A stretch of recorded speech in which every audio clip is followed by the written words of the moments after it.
I've always been an unassuming, trusting kind of guy.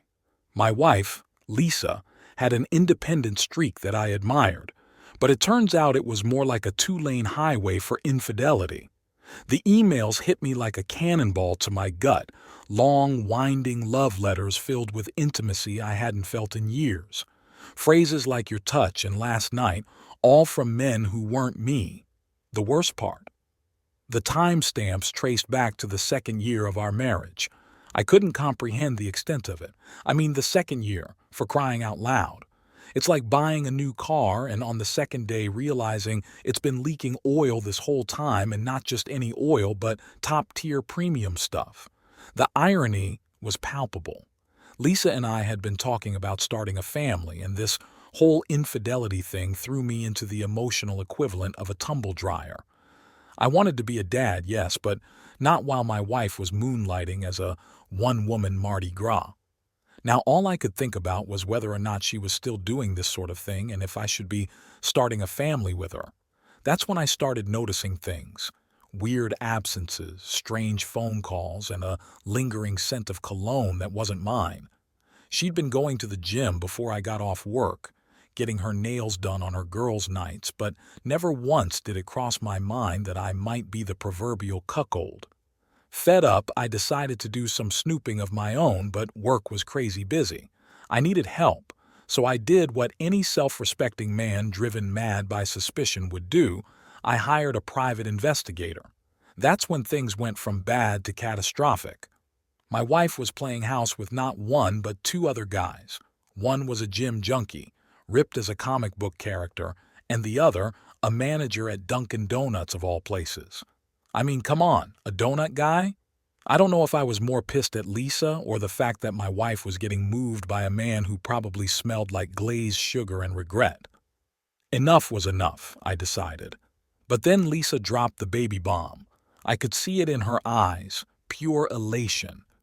And all I could think was, who's the father? It was like being handed a winning lottery ticket and realizing it's expired. I played along, celebrated, kissed her, and felt the gnawing abyss of uncertainty deepen. Divorce was no longer a question, but first, I needed answers. Was I going to be a dad, or was I just a placeholder in a cruelly drawn-out episode of Maury Povich?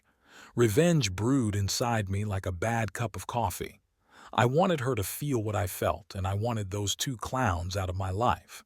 So here I am, planning a sweet dish of vengeance while preparing to go through a divorce and potentially becoming a father. It's like being the world's most reluctant multitasker. Step 1. The DNA test. That's non-negotiable.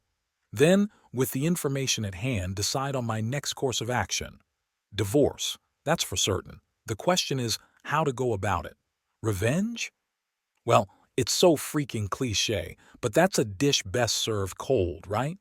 Maybe I invite these two Romeos over, confront them, and watch the panic and fear creep into their eyes.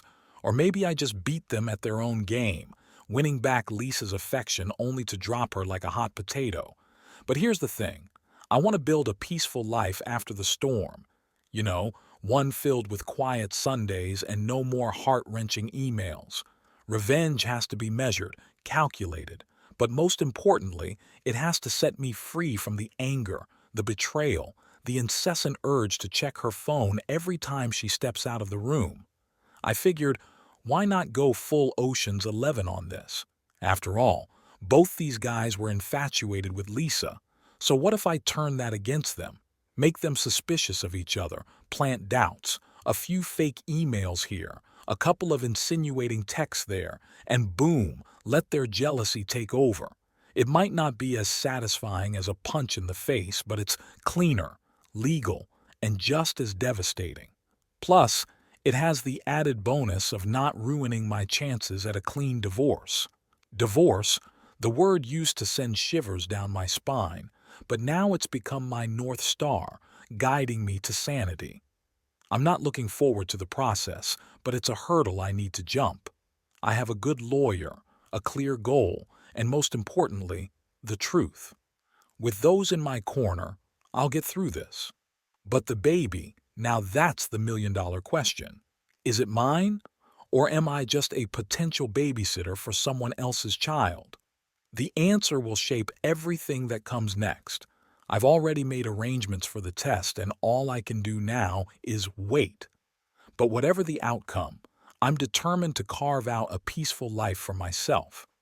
Maybe I'll pick up that guitar again or start working on that novel I always talked about. And someday, when the dust is settled, I might just venture into the world of dating again. However, for now, I've got a revenge plot to unfold, a divorce to finalize, and a paternity test to nervously await. It's quite the mess, but you know what they say, the calm comes after the storm, and I'm damn ready to weather it. Here's the first update. A few days had passed since my Ocean's 11 style plan had hatched, and I was feeling a heady mix of dread and anticipation. With a newfound digital identity, I reached out to my wife's gym rat boyfriend, laying on the charm as the naive fitness newbie looking for workout tips. We hit it off, and before long, I casually slipped in the photos of Lisa and the donut guy. "It's a shame, man," I wrote, hoping to find a girl like her someday. "I always see this chick at the donut shop over on 5th. It's a shame she's with a tubby dude like this." It didn't take long for the proverbial ball to start rolling in a whirlwind of texts and speculations. I guided the gym rat to the scene of Lisa's betrayal, creating an anonymous tip-off with the precision of a clockmaker. I knew what day she got her nails done, and now, so did the gym rat. When the day of her next nail appointment finally arrived, my heart pounded like a tribal drum. Sitting in my car across the street, I watched Lisa sashay into the nail salon. Then, right on cue, the gym rat showed up, ready to catch them in the act. As the chaos ensued, I slipped into the background, phone in hand, recording the entire spectacle. The moment the gym rat entered Dunkin' Donuts, the atmosphere became a powder keg, ready to explode. His eyes darted between Lisa and the donut guy, muscle-bound and bristling with confrontation. The donut guy was no Greek god. His body was a testament to one too many pastries. But his confidence didn't waver. The gym rat charged, but the donut guy sidestepped, showcasing surprising agility. His fist connected with the gym rat's face, sending him staggering back. The gym rat roared, red-faced, and swung back, but the donut guy bobbed and weaved, dancing around him like a seasoned boxer. Amid the flying donuts and the shocked gasps of bystanders, the donut guy, against all odds, took down the gym rat with a final blow that sent him sprawling across the linoleum. Sweat gleamed on the donut guy's face as he stood victorious, breathing heavily while the gym rat groaned on the floor, his ripped physique failing him in the face of unexpected adversity. It was like a Jerry Springer episode in real life, the ripped gym rat, the donut guy, my wife caught in the middle. Her face pale, mouth agape, and in shock. Then finally, her eyes met mine. Lisa's gaze was hollow, her face ghost white. She stammered, she sobbed, pleading in the middle of Dunkin' Donuts. It was almost as embarrassing as the day I found those emails. I remained composed, but my insides were churning. "I want a DNA test and a divorce," I said, my voice steady. "If it's my kid, I want full custody." The look on her face was almost worth the betrayal. She was cornered, helpless, and her sobs grew louder as the two guys just stared at her, dumbfounded and obviously wondering who the hell I was. And then I posed the question. "I wonder how these guys found out about each other," I said, laughing as I walked away. It was almost cinematic the way she stared after me, her tears staining her cheeks, her world crumbling around her. When she finally came home, she was a wreck. Her voice was barely a whisper. "How did you know?" she asked. I looked at her, the woman I had loved, trusted. She was a stranger now. Disappointment washed over me, sour and bitter. I didn't say anything. I didn't need to. Instead, I walked to our room, retrieved a pillow and blanket, and tossed them at her feet. The door clicked shut behind me, locking away my past and hopefully opening a path to a better future.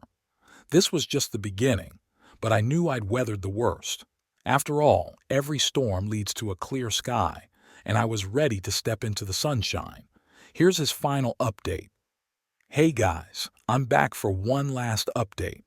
The weeks following the Dunkin' Donuts debacle were a whirlwind of legal paperwork, tearful confrontations, and one very damning paternity test.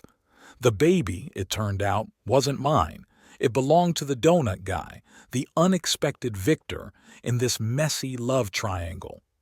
Lisa, probably drawn to the newfound machismo of her sugar-glazed Romeo, started dating him, perhaps in a desperate attempt to salvage some semblance of stability from this wreckage.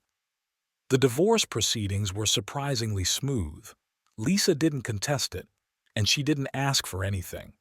Maybe guilt, maybe resignation, or perhaps the harsh reality of the situation had finally hit home. As for me, I packed up my life and moved closer to my hometown, a suburb, quiet but still within proximity to the city's hustle and bustle. My parents were thrilled, and my sister's kids couldn't get enough of their cool uncle being around more often. It was a different life, quieter, slower, but it was exactly what I needed. The gym rat was a mystery. After his rather public humiliation, he vanished as though swallowed by the earth. Maybe he found someone else's marriage to interfere with, or perhaps the incident served as a wake-up call. But in the end, everything worked out. Life had thrown me a curveball, but I dodged it, albeit not without some bruises. It served as a lesson, a reminder of the importance of caution and wisdom. Despite the storm that had swept through my life, I felt thankful because it could have been so much worse. Instead, I came out stronger, wiser, and more determined. I was ready to face a new chapter, leaving the tempest behind and stepping into calmer, brighter days. Wow, I'm glad he was able to dodge several bullets amidst the chaos. Would you have done anything differently, or do you think his response was spot on? Let us know in the comments section.